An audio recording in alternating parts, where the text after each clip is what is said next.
Bonjour et bienvenue à la webconférence dédiée à l'avis RSE, le rôle des acteurs publics. Il est donc 10h01. Vous êtes un certain nombre à être déjà connectés. Donc nous allons commencer. Je vais céder la parole à Pierre Victoria, président de la plateforme ici à mes côtés. Juste rappeler une petite règle avant de lui céder la parole, vous dire que tout au long de la présentation, vous avez la possibilité de poser les questions. Nous y reviendrons régulièrement, pas forcément à la fin de la présentation. Donc, nous vous attendons sur le chat. Pierre? Bien, merci et merci Sabine et bonjour à tout le monde. Très heureux de vous accueillir au titre de la plateforme RSE pour la présentation de ce rapport RSE, le rôle des acteurs publics, qui manifestement connaît un certain engouement puisque vous êtes très nombreux à être connectés ce matin et à attendre donc nos propositions et nos recommandations concernant le rôle des acteurs publics. Alors, ce sujet, il faisait partie de la feuille de route de la plateforme RSE qui a été établie pour les années 2020-2023. Et il y a longtemps que la plateforme s'interroge sur la place des acteurs publics en matière de RSE. Qui dit RSE ne veut pas dire seulement responsabilité sociétale des entreprises, elle veut dire aussi responsabilité sociale de l'ensemble des organisations. Et il nous a semblé important de refaire un focus sur le rôle des acteurs publics, non seulement les acteurs publics en tant que tels, mais bien évidemment dans leur lien avec l'ensemble des autres acteurs, notamment économiques, pour s'inscrire dans une démarche de transition et de durabilité. Alors de cela, nous avions fait le point au sein de la plateforme en disant qu'il y avait trois gros sujets qui nous semblaient intéressants autour des acteurs publics. C'était la question de la commande publique, et on y reviendra largement au cours de cette conférence, la question des aides publiques données par l'État et par les collectivités locales d'ailleurs aux entreprises et les conditionnalités éventuellement de ces aides à l'aune de critères sociaux et environnementaux, et la question de la participation de l'entreprise dans beaucoup de l'État dans beaucoup d'entreprises, et de savoir si cette participation pouvait être un aiguillon et un vecteur pour améliorer la responsabilité de l'ensemble des entreprises. Nous avons fait un premier travail en 2015 sur le sujet des acteurs publics, et il se trouve que, pensant à l'époque d'ailleurs que ce sujet était mal appréhendé et que le côté levier et capacité de la commande publique à favoriser la transition était insuffisamment pris en compte. Il se trouve que suite à notre rapport, d'autres rapports se sont rajoutés au nôtre. En 2018, vous avez eu un rapport du CESE sur le sujet, puis un rapport parlementaire commandé par le Premier ministre sur le même sujet. Et enfin, France Stratégie a édité un rapport qui s'appelle Soutenabilité il y a moins d'un an, qui posait clairement la question de la commande publique et qui notamment demandait à ce qu'on ait plus de planification et de cohérence dans la commande publique, justement pour s'intégrer dans une logique de durabilité au moment où le contexte européen nous amène à beaucoup plus nous engager et à beaucoup plus être transparent sur la durabilité des choses. Aujourd'hui, on peut dire c'est que la commande publique, alors notre rapport et le rapport qui va vous être présenté par nos rapporteurs va se focaliser essentiellement sur la question de la commande publique, pas que, mais essentiellement sur la commande publique. Et nous l'avons souhaité ainsi aussi pour deux raisons. La première, c'est que la loi a fait sortir peut-être la commande publique justement de son statut d'angle mort de la transition écologique, puisque la loi climat et résilience demande désormais qu'à partir de 2025, 100% de la commande publique intègre des critères environnementaux et 30% des critères sociaux.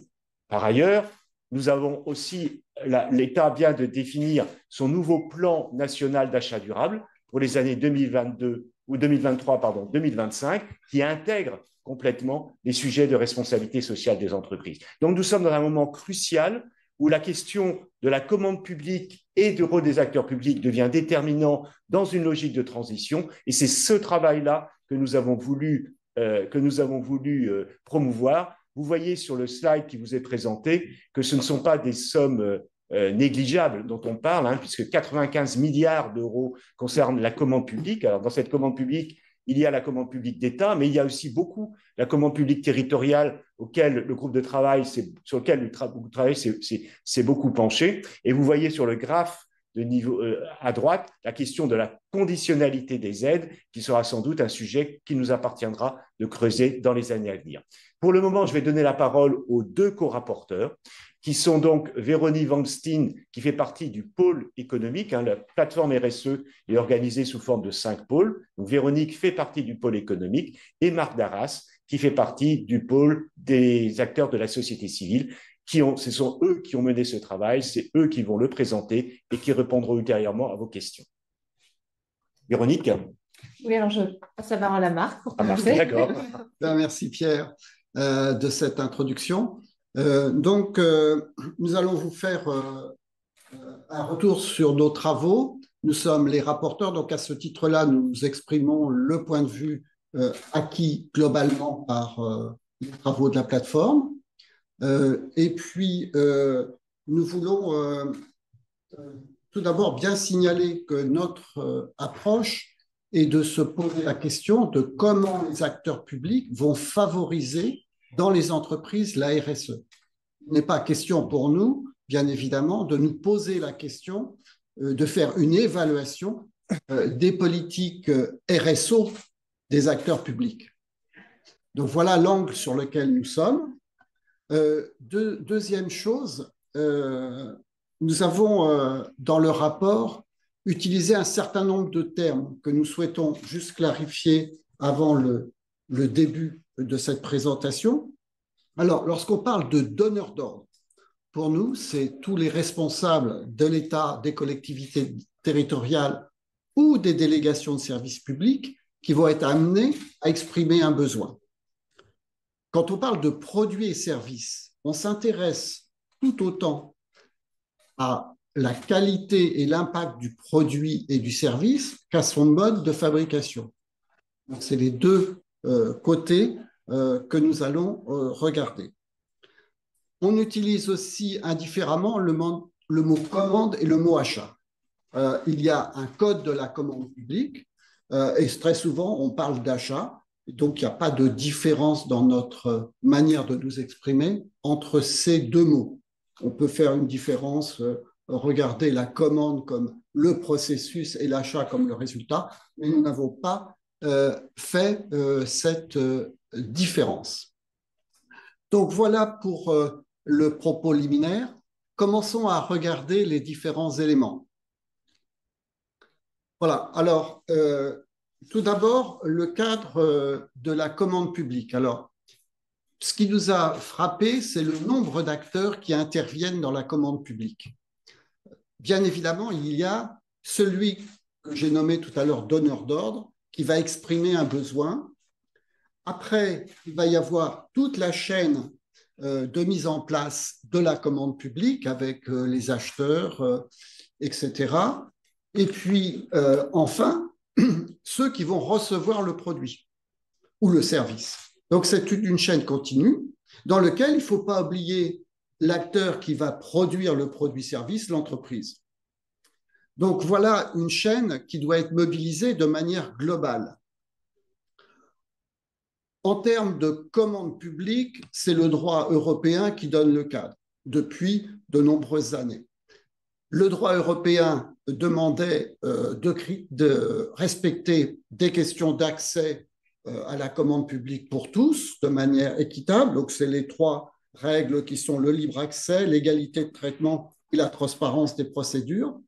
Et puis, à partir d'une réflexion qui a commencé en 1996 et qui s'est traduite par une directive en 2006, renforcée en 2016, il a été demandé à ce que le besoin soit exprimé en regard d'objectifs de développement durable. Donc, ça donne une profondeur plus grande à nos demandes de commande publique.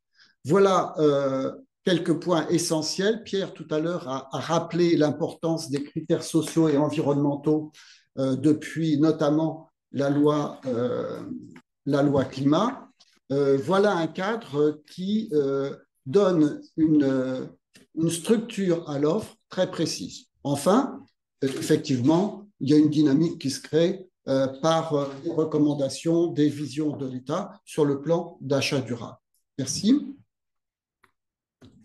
Alors, dans le rapport, on s'est aussi intéressé aux aides publiques, puisque l'attribution de subventions et d'aides aux entreprises permet le développement de modèles d'affaires plus durables. On a notamment identifié deux mécanismes principaux qui sont d'une part des aides dont l'objet va être le développement va être la transition économique et sociale des entreprises, et d'autres, donc des objectifs intrinsèques, et d'autres aides dont l'objet est différent, mais qui peuvent avoir des conséquences environnementales et sociales indirectes. Alors, nos travaux sont quand même restés assez limités sur la question de la conditionnalité des aides, car pour aller plus loin, et c'est d'ailleurs l'une de nos recommandations, il y a vraiment une nécessité d'une analyse plus globale et plus fine des flux d'aide, de leur suivi et, in fine, de leur impact. Néanmoins, il y a vraiment deux principes qu'on a relevés. C'est que, d'une part, il y a une synergie, la nécessité d'une synergie entre les politiques publiques de développement durable et les programmes d'aide aux entreprises. Et ensuite, un autre point, c'est l'intérêt qu'il y ait une cohérence entre les programmes d'aide qui vont favoriser le développement d'une offre de produits et de services plus responsables et qui pourront être appelés par la commande publique. Ce qui est vraiment important, c'est finalement ce lien et cette cohérence entre les dispositifs d'aide aux entreprises et de commande publique en regard.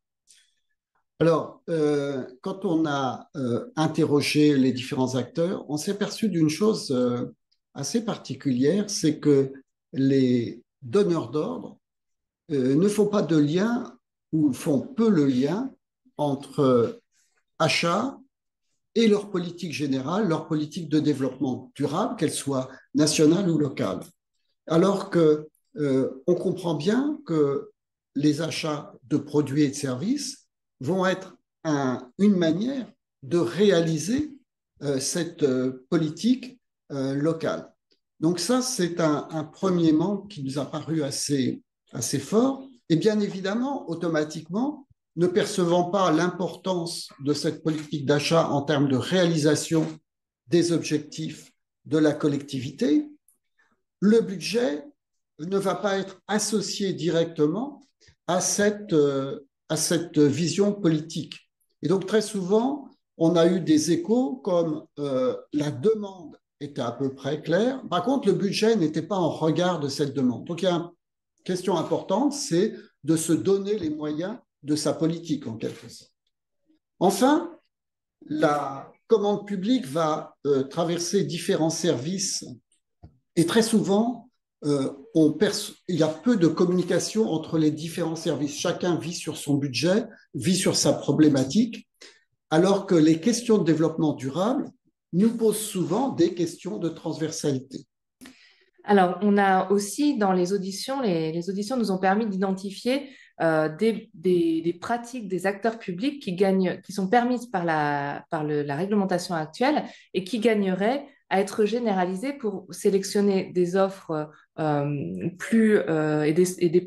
offres de produits et services responsables et aller au-delà de la recherche de l'offre la moins chère. Donc, on va en citer quelques-uns. D'une part, c'est l'appréciation du coût global.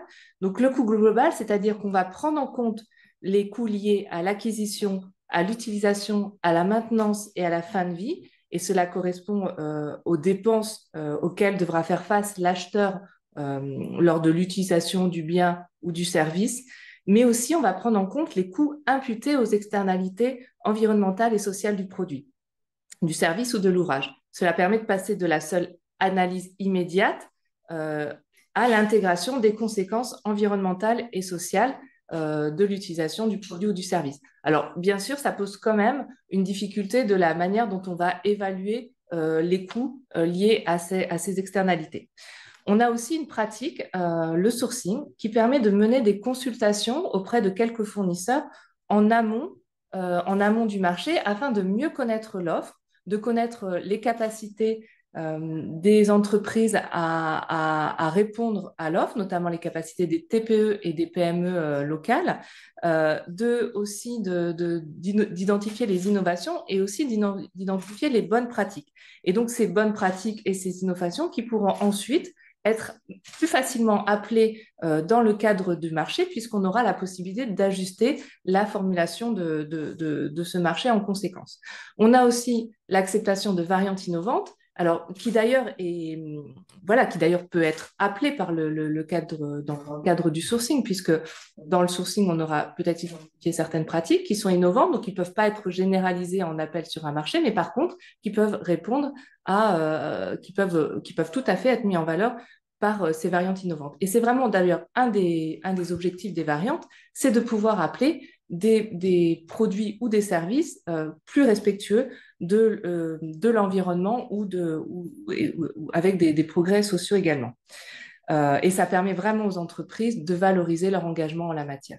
Et puis enfin, je l'ai déjà cité, l'ouverture, l'accès au marché des TPE et PME. Alors, c'est un sujet qui est souvent cité, souvent appelé, mais il faut aussi que le marché soit organisé de telle manière à ce que les TPE et PME soient capables de répondre à ces marchés. Notamment, on va parler de périmètre, de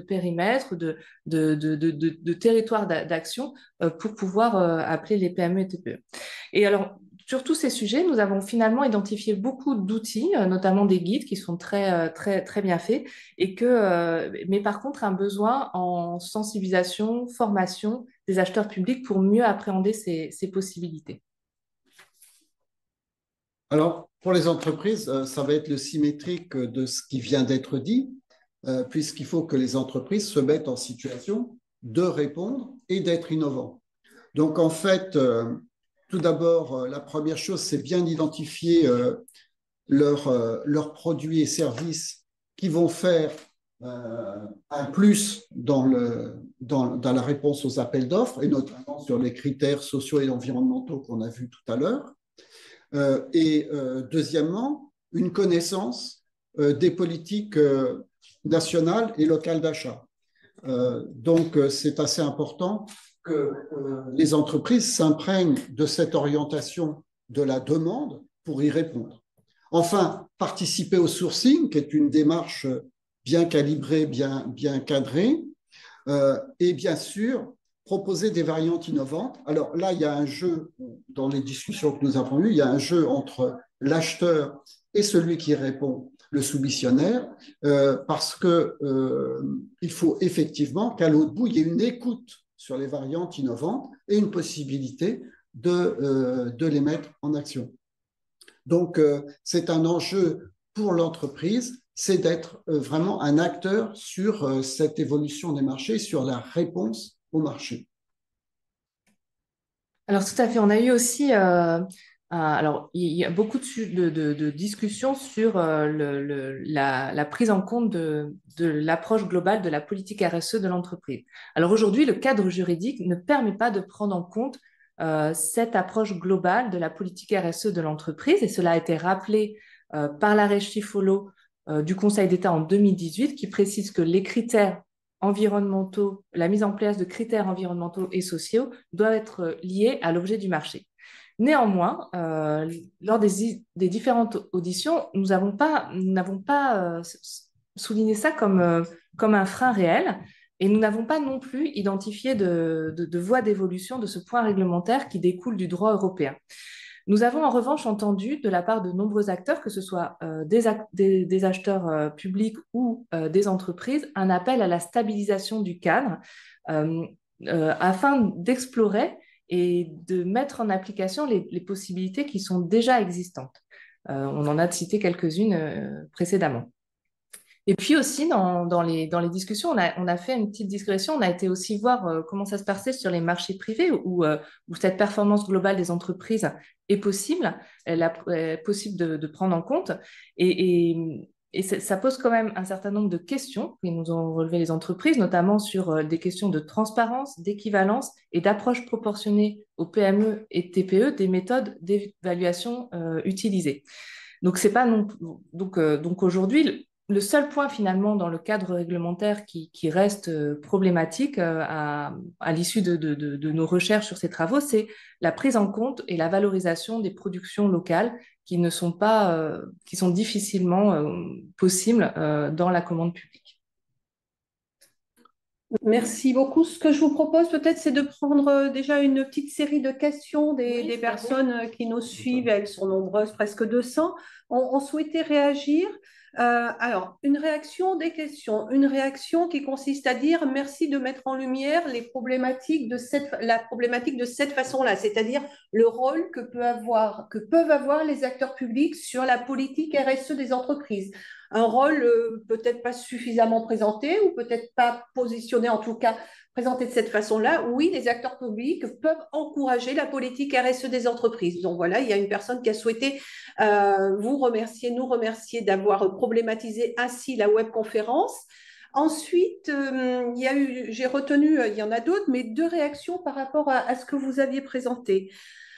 Une personne dit regroupement des communes, des communautés de communes, des dimensions territoriales qui sont de plus en plus importantes. Et pour autant, quelle place, du coup, ce qui signifie que les marchés sont de plus en plus importants également, dans un souci d'économie pour la puissance publique, quelle place pour les TPE, PME, Véronique, vous l'avez déjà abordé, mais peut-être y revenir un petit peu dans cet élargissement et dans ces marchés de plus en plus importants. Voilà, donc cet aspect-là, ce point-là. Et puis une question, mais j'y viendrai peut-être après pour vous, Abba. Véronique, vous pouvez réagir par rapport à ça? Alors tout à fait, c'est vraiment un point qu'on a vraiment souligné et qui est une complexité, c'est de pouvoir, de permettre de prévoir les marchés de telle manière à ce que les TPE, PME puissent répondre. Et effectivement, ça veut dire aussi peut-être de l'allotissement, peut-être voilà, des tailles de marché, ou en tout cas des parties de marché qui peuvent être attribuées à des TPE-PME, et aussi peut-être du côté des entreprises, favoriser aussi les réponses, le regroupement des entreprises pour permettre de répondre à des commandes un peu plus grandes. Il y a des exemples, je ne suis pas sûre qu'on en ait auditionné, mais il y a quand même des exemples de bonnes pratiques en la matière. Mais juste en complément, on ne l'a pas mentionné jusqu'à présent, c'est les centrales d'achat qui posent aussi ce type-là par regroupement des achats. Et donc, c'est intéressant en termes d'efficacité pour la consultation et pour avoir, et pour les acheteurs pour avoir une réponse facile à leurs besoins. Mais en même temps, ça pose cette question pour les PME. Et il y a un lien entre commande locale et PME aussi. Hein, donc, il ne faut pas le négliger. Donc, c'est toute une chaîne là, sur laquelle il faut faire très attention. Merci. Donc l'autre question que j'avais identifiée également rebondit sur une partie de la présentation. C'est le sourcing a bien été identifié, des variantes innovantes sont possibles, mais que répondre aux prescripteurs qui estiment qu'ils n'ont pas le temps ni même les compétences pour faire du sourcing? Alors, oui, c'est vraiment. Alors, on a eu beaucoup de témoignages dans ce sens dans les auditions, et c'est vraiment ce qu'on met en avant dans le rapport, c'est qu'il y a un besoin de sensibilisation, il y a un besoin de formation. Et donc, la question du temps, enfin, je ne sais pas si c'est l'objet du débat, on est tous pris par le temps, mais il y a vraiment ce besoin qui a été identifié parce que les outils existent, en fait. Par exemple, il y a des guides sur le sourcing, il y a des guides sur les variantes, il y a beaucoup de choses qui sont à disposition des acheteurs, qui sont d'ailleurs très bien faits, on en a consulté quelques-uns, mais il y a le besoin de s'en emparer, de se former, et ça revient aussi à aussi des sujets qu'on mentionnait tout le temps, c'est un appel à la stabilité du cadre pour de manière à pouvoir vraiment se former, prendre sur ces techniques, sur ces approches qui peuvent être vraiment des plus-values dans l'objet de nos travaux, de nos recherches. Et on peut aussi se poser la question de savoir, puisqu'on parle de temps, si faire le sourcing, ce n'est pas un gain de temps, in fine. Donc, c'est à regarder sur le long terme. Effectivement, si on se pose la question du sourcing au moment de passer une commande, c'est trop tard. C'est un travail à l'amont. Et on peut peut-être ajouter que le sourcing est aussi l'occasion d'aller vers TPE, PME. C'est à ce moment-là que les collectivités, que la commande publique peut s'intéresser aux TPE et PME. Peut-être une dernière question avant de passer sur la partie recommandation, parce que nous sommes encore en plein dans le cœur du sujet. Est-ce que vous pouvez préciser, s'il vous plaît, ce que vous entendez par variante innovante? Oui, alors les variantes, c'est une possibilité. Alors d'ailleurs, je crois qu'il y a un guide de la DAE sur les variantes que je vous invite à consulter. Et donc les variantes, c'est la possibilité. Alors j'ai plus les termes juridiques, mais c'est vraiment la possibilité dans un marché de laisser aux entreprises de proposer une autre manière de répondre aux besoins de la commande publique. Et voilà, et donc, effectivement, c'est assez peu utilisé. C'est aussi souvent utilisé dans des marchés très techniques, alors que ça pourrait être aussi sur des marchés de services où on va parler d'innovation organisationnelle, par exemple. Ça pourrait être utilisé sur beaucoup de marchés. Et je vous invite à consulter ce guide de la DAE je crois que c'est 2018. Alors, je ne me souviens plus le titre, mais je crois qu'on l'a cité dans le rapport sur la possibilité de créer de mettre en place des variantes sur les marchés. Alors, il y avait un autre point dans les auditions qu'on a pu entendre, c'est le fait que ces variantes innovantes peuvent conduire à demander à un travail multiservice au sens de l'administration, c'est-à-dire de rendre le service final, mais en s'appuyant sur différentes organisations au sein de l'administration, ce qui pose souvent un problème puisque chacun est dans son silo. Et donc là, c'est très souvent, surtout dans les domaines qui nous préoccupent, il y a une question de travail transverse pour apprécier ces offres innovantes. Alors juste une première, j'ai retrouvé, c'est un guide qui s'appelle Oser les variantes de 2020 d'ailleurs de la DAJ que je vous invite à consulter. Merci beaucoup. Il y a beaucoup de questions qui portent sur les formations. Quelles sont les formations qui sont prévues pour les acheteurs publics, pour leur permettre de mieux rédiger? Ça, je crois que ça renvoie davantage finalement aux employeurs qui ont la possibilité d'identifier des besoins en formation et de mettre en place des formations tout à fait appropriées à leurs collaborateurs et aux compétences recherchées. Juste un mot sur ce point. Ce qui est remonté de nos auditions, c'est que autant pour les acheteurs de l'État, il y a un cadre très strict de la formation, autant pour les acheteurs des collectivités territoriales, ça va dépendre de la capacité de la collectivité territoriale à donner du temps à ces acheteurs pour la formation. Parce qu'en face, il y a des instituts de formation au niveau des collectivités territoriales, au niveau de l'État, qui peuvent répondre à ça. Mais c'est une question de disposer de capacités de formation pour les acheteurs. Et donc ça, c'est une décision des collectivités territoriales et c'est beaucoup plus difficile pour les petites collectivités territoriales, effectivement. On va passer, parce que je lisais encore d'autres questions qui disaient toujours cette question de manque de moyens et de formation à l'échelle d'une petite commune. Je sais que parfois, il y a des initiatives qui sont beaucoup plus larges, qui ont été mises en place à l'échelle des régions, par exemple, où il y a des événements, des initiatives qui rassemblent l'ensemble des acheteurs de la région pour les former et monter en compétence sur ces questions-là. Ce n'est pas forcément encore à l'échelle de toutes les régions. Et puis, il y a des déclinaisons un peu moins importantes sur des périmètres moins importants que le périmètre régional, mais il y a des initiatives qui existent avec des associations sur le sujet. Je vous propose de passer... Juste faire une petite pub pour la plateforme Rapide, qui est une plateforme de communication entre tous les acheteurs pour mettre en commun leurs propositions, leurs discussions, leurs questions. Ça semble être un outil tout à fait intéressant pour répondre à ces besoins d'échange. Parfait. On passe à la seconde partie sur les recommandations. Bien. Alors. D'accord. Sur les recommandations, alors à la plateforme RSE, lorsque l'on fait des recommandations, c'est une décision collégiale et les recommandations sont très précises. Il faut se référer aux documents pour les retrouver. Et ce que nous allons faire maintenant, c'est, j'allais dire, une sorte de commentaire ou de ce qui nous paraît le plus frappant, le plus important à communiquer, mais il faut se référer au texte lui-même pour pouvoir lire les recommandations telles qu'elles ont été proposées.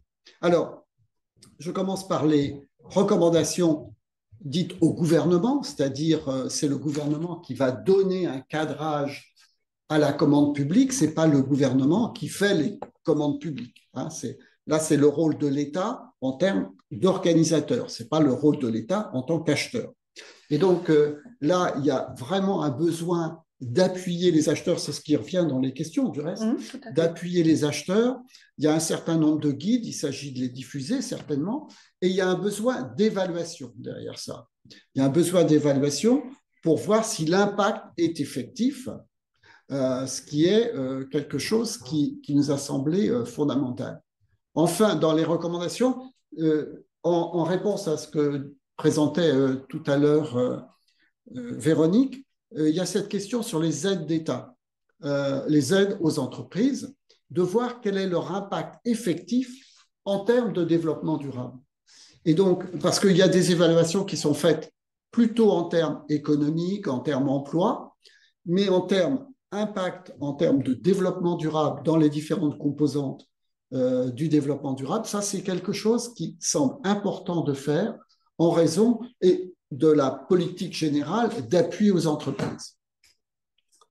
Voilà pour le gouvernement. Alors, on a aussi des recommandations aux acteurs de la commande publique. Donc qui sont d'une part l'intégration dès la conception du marché du principe de contribution au développement durable, ça veut dire aussi une réflexion sur les besoins au regard des objectifs de développement durable. Les acteurs publics sont aussi encouragés à utiliser les outils de la commande publique pour permettre de valoriser les offres les plus performantes sur les plans environnementaux et sociaux. Ça veut dire aussi mettre en place, par exemple, des critères d'évaluation pertinents. On a eu beaucoup aussi de retours sur des problématiques finalement de neutralisation des clauses environnementales et sociales. Donc, il y a vraiment un besoin d'aller finement sur les critères d'évaluation, d'avoir une pondération qui soit adaptée, d'avoir la possibilité de variantes, on en a parlé, et puis tous les outils qu'on a présentés au préalable. Il y a aussi une nécessité, mais on l'a déjà dit aussi, d'adapter une recommandation pour adapter les commandes publiques aux enjeux sectoriels et aux évolutions et aux capacités des fournisseurs, notamment des TPE et PME. On a une recommandation spécifique également sur la rédaction des clauses sociales d'insertion, afin qu'elles permettent l'insertion réelle et pérenne et qu'elles valorisent aussi les dispositifs d'accompagnement, comme le tutorat, les parcours de qualification professionnelle. On a eu vraiment des retours de certains secteurs sur les difficultés liées à certaines clauses d'insertion qui finalement n'aboutissent pas à l'objet au résultat souhaité.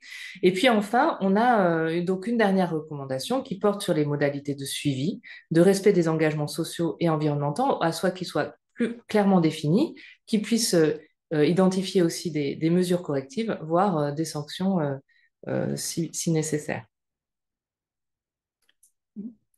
Ah oui, j'ai une autre, et la dernière recommandation qui concerne bien évidemment aussi des recommandations aux entreprises et à leur fédération.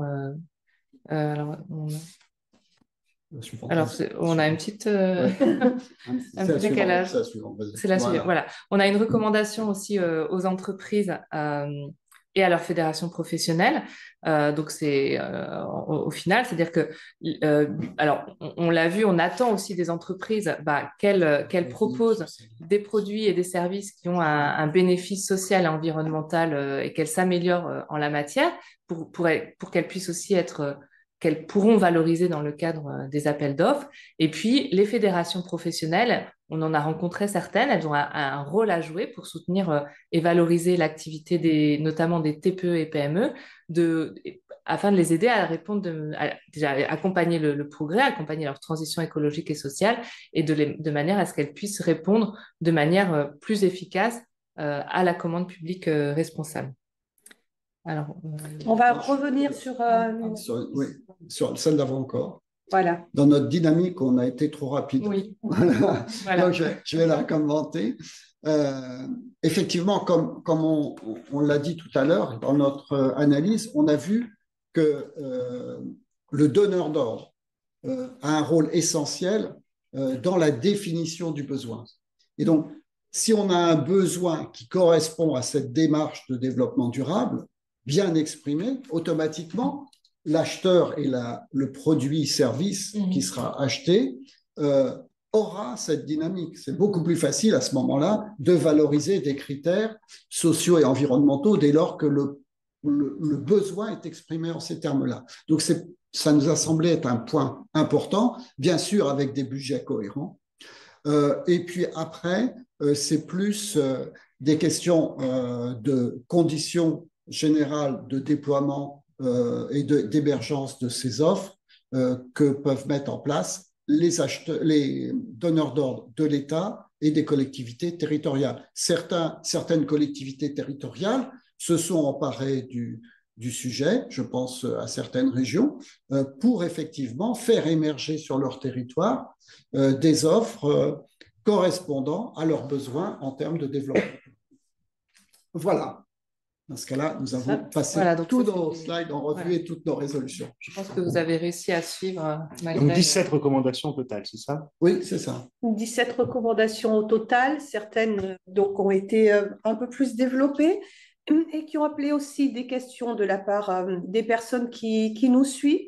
Alors, il y a une question qui revient, même si ça a été un petit peu abordé au début, peut-être que c'est l'occasion d'y revenir. Quid de l'impact des programmes d'aide aux entreprises pour les TPE-PME? Donc là, on n'est pas sur l'impact des programmes d'aide aux entreprises en règle générale, comme ça a été abordé au début, mais pour les TPE-PME. Alors, oui, les programmes d'aide, en fait, c'est ce qu'on a quand même identifié globalement dans cette cohérence entre les différents dispositifs, que ce soit la commande publique ou les aides publiques, c'est la nécessité, enfin, c'est la chaîne entre eux. C'est-à-dire que si on aide les PME, TPE, il y a aussi une cohérence à avoir pour que ces aides, elles puissent permettre derrière, in fine, d'être retrouvés sur les marchés publics. Donc, c'est vraiment cette cohérence qui est intéressante. Oui, et la question d'accompagner les TPE, les PME. Alors, je pense plus globalement les entreprises sur les transitions écologiques et sociales. Il y a des enjeux très forts. Je pense que c'est pas nécessaire de les citer aujourd'hui. Ce qu'on peut dire quand même, parce que c'est ce qu'a évoqué Pierre à un moment, ce qu'on a évoqué, c'est qu'on n'a pas pu aller assez loin dans l'analyse de ces aides en termes d'impact développement durable, par manque de données et peut-être aussi un peu par manque de temps, puisque le sujet était assez complexe. Et comme le disait Pierre, ce sera certainement un sujet d'intérêt pour la plateforme d'analyser plus fortement cette question d'impact des aides publiques, tant en termes de développement de la RSE et développement pour nous des produits et services répondant à ces questions de développement durable. Donc là, il y a plus un travail à faire qu'une réponse à vous donner. Et nos associés de cohérence des politiques publiques, parce que c'est ça le sujet. Tout à fait. Pour éviter des effets un peu bizarres. Alors, Marc disait, il y a plus un travail à faire qu'une réponse à donner tout de suite. Je vais faire le lien avec une autre question qui nous disent qui revient sur les aidants, la politique RSE et les aidants. Qu'envisagez-vous de proposer à ce sujet? Je voudrais juste dire qu'il y a déjà un avis qui a été publié par la plateforme il y a de ça quelques mois maintenant. À la demande du gouvernement. À la demande du gouvernement. Et donc, vous pouvez retrouver l'avis de la plateforme sur les aidants. Et il y a là, pour le coup, l'ensemble des recommandations que vous pourrez en prendre connaissance. Une question pose dans une logique de transparence et d'amélioration continue, ne serait-il pas pertinent de communiquer à l'ensemble des candidats, indépendamment du gain de marché ou non, à la fois le détail de leur évaluation et pas simplement leur note globale et l'évaluation détaillée mais 100% anonymisé des autres candidats. Voilà, ça c'est une suggestion, une question qui est posée. Est-ce que l'un d'entre eux souhaite réagir ou On n'a pas regardé ce point-là, il faut être clair. La question qui peut se poser, il faudrait vérifier en droit ce qu'il en est par rapport à la confidentialité des offres. Donc là, c'est une question sur laquelle qu'on n'a pas regardé, sur laquelle il peut y avoir une difficulté. Alors, je crois que les entreprises ont la possibilité de demander un détail de la notation et notamment de la leur, mais aussi dans certaines conditions encadrées effectivement des personnes de l'entreprise qui a obtenu le marché. Ça fait partie, mais c'est assez encadré. Oui, de toute manière, ça invite, enfin, plus globalement, à un dialogue un peu plus qu'on a identifié aussi. Quand on parle de sourcing, c'est de mieux connaître les entreprises et puis aussi, effectivement, de pouvoir leur faire un retour, alors, tout en respectant le cadre légal, bien évidemment, sur les attendus. Et ça vraiment invite à une meilleure connaissance mutuelle, autant des attendus de la commande publique, mais aussi des possibilités des entreprises sur les marchés. Merci. On peut revenir sur un point aussi qui a été évoqué au tout début. En tout cas, je pense que cette question-là, il fait référence au cycle de vie, au coût total. Comment intègre-t-on la notion de chaîne de valeur dans l'appréciation des critères sociaux et environnementaux? Alors, il faudrait peut-être renvoyer à un autre rapport sur Impact. Voilà, ouais. Celui sur Impact, celui sur les critères sociaux qu'on avait fait aussi sur une demande du gouvernement. Ce sont des sujets difficiles pour avoir une appréciation intégrée. Notamment, alors les très grandes entreprises ont généralement une analyse de leur chaîne de valeur. Les plus petites entreprises n'ont pas nécessairement cette capacité. Donc, et en plus, il faut bien être clair sur la définition des critères que l'on a. Là, je reprends quelques éléments de ces rapports qu'on vient de mentionner. Donc, cette question est importante. Il faut s'en donner les moyens, mais les donner et aussi se poser des questions en termes d'accès pour tout type d'entreprise. Donc, il y a deux côtés à cette affaire, hein. Bien définir ces critères et avoir les capacités de le faire, quelle que soit l'entreprise. Donc, alors après, on pourrait aussi, et ce n'était pas l'objet de notre avis, se poser la question sur le devoir de vigilance qui conduit à travailler beaucoup sur la chaîne de valeur, hein, donc, dont on attend l'équivalent européen, donc qui mettra toutes les entreprises sur le même pied. Mais c'est vraiment une question assez importante, effectivement, quand on voit la longueur des chaînes de valeur et éventuellement des effets nocifs sur la qualité sociale ou environnementale des produits. Merci beaucoup. Je crois que la présentation touche à sa fin. Alors, je voudrais rassurer une personne, et je pense que d'autres sont dans la même situation, qui dit: je ne trouve pas le rapport présenté sur la plateforme, pourriez-vous me l'envoyer s'il vous plaît? C'est normal, le rapport va être mis en ligne juste à la fin de la webconférence, à 11 heures. Nous l'avons là, et, il vous suffit de patienter encore quelques minutes, et il sera publié donc à 11 heures sur le site de France Stratégie. Ça, c'est la première chose. Seconde chose, je vais donc laisser la parole à Pierre Victoria pour clôturer. Je voudrais juste boucler la boucle, j'ai envie de dire, en disant qu'il y avait une personne tout à l'heure qui se félicitait de la problématique ainsi faite, hein, quel est le rôle des acteurs publics sur la politique RSE des entreprises. À l'heure actuelle, la plateforme RSE a également un autre groupe de travail qui est intitulé RSE et ODD. Et là, en fait, on prend le sujet dans l'autre sens, c'est quel peut être l'impact d'une politique RSE dans l'engagement des objectifs de développement durable pour les acteurs publics. Donc, on voit bien à quel point, de par ces deux rapports-là, entreprises et acteurs publics viennent mutuellement s'enrichir. Une politique RSE enrichit les ODD et les ODD viennent enrichir également une politique RSE. C'était les deux groupes de travail d'actualité au sein de la plateforme. Voilà. Pierre? Je voudrais d'abord dire que à travers ce rapport, on a une vision assez optimiste de la façon dont les choses peuvent se passer en matière de prise en compte de la commande publique dans une vision de responsabilité et de transition. On voit que la régulation, quelque part, nous a aidés. Il ne faut pas se cacher que la loi résilience, climat et résilience et les obligations qui vont être données vont favoriser les choses. Marc rappelait aussi la logique du devoir de vigilance qui va amener à une réflexion très globale entre les donneurs d'ordre, les grands groupes, les PME sur la question de leur responsabilité.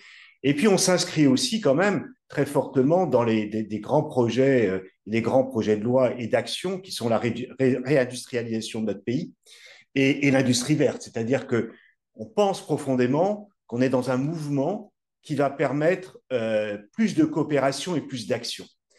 Les achats, les services d'achat et la commande publique a longtemps été un peu à la marge quand même de la logique de transition. C'est vrai dans les entreprises, il faut le dire, hein, qui n'ont pas été toujours des acteurs moteurs de la prise en compte des engagements en matière sociale et environnementale, pour des raisons de coûts et d'économie de coûts que l'on faisait, ni aussi au niveau de la commande publique. C'est vrai de l'État qui a été souvent très atone dans sa propre commande, et les collectivités territoriales, où on a eu l'impression que le silotage et l'organisation territoriale ne favorisaient insuffisamment la question de l'innovation. On est persuadé aujourd'hui que la régulation aidante, à la fois française et européenne, la réindustrialisation du pays, le réenchantement du territoire, comme disait Jean Viard, va nous permettre de trouver des nouvelles coopérations et des actions. Donc on disait tout à l'heure, oser l'innovation. Oui, il faut oser l'innovation. Il faut aussi oser de plus en plus la collaboration entre les acteurs, territorialiser un certain nombre d'actions. C'est sans doute là que se trouve la clé pour la véritable intégration vers une transition à la fois juste et solidaire, dans laquelle, en tous les cas, à laquelle nous, aux membres de la plateforme RSE, nous appelons de nos voeux. Merci beaucoup, en tous les cas, de votre participation à ce débat et bonne lecture, puisque, comme disait Sabine, nous avons sorti du coffre ce matin avec beaucoup de délicatesse le rapport qui était depuis quelques mois et qui désormais est à votre disposition. Merci à vous. Merci.